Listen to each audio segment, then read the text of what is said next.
సర్పంచ్లను ప్రతి సర్పంచ్లను గెలిపించుకోవాలా, వార్డు మెంబర్లను గెలిపించుకోవాలి. అదేవిధంగా society elections వస్తున్నాయి, మళ్ళీ 6 నెలలు మళ్ళీ ఎంపీటీసీ జెడ్పీటీసీ ఎలక్షన్స్ ఉన్నాయి. ఇవన్నీ గెలిపి ఒక్కొక్కరికి ఒక అవకాశం వస్తుంది. మనం కూర్చొని మాట్లాడుకుందాం. ఇవాళ అన్ని రంగాలలో ప్రజలు అభివృద్ధి చెందుతున్నారంటే దానికి కారణం కాంగ్రెస్ పార్టీ తీసుకున్నటువంటి సంస్కరణలన్నీ తెలియజేస్తూ ఉన్నాం.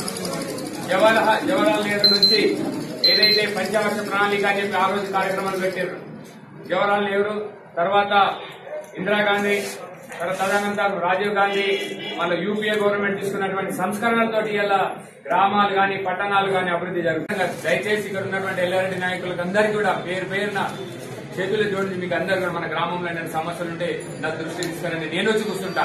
నేను హైదరాబాద్ లో అనుకునేటువంటి కాదు, మీతోటే ఉంటాను. మన సర్పంచ్గా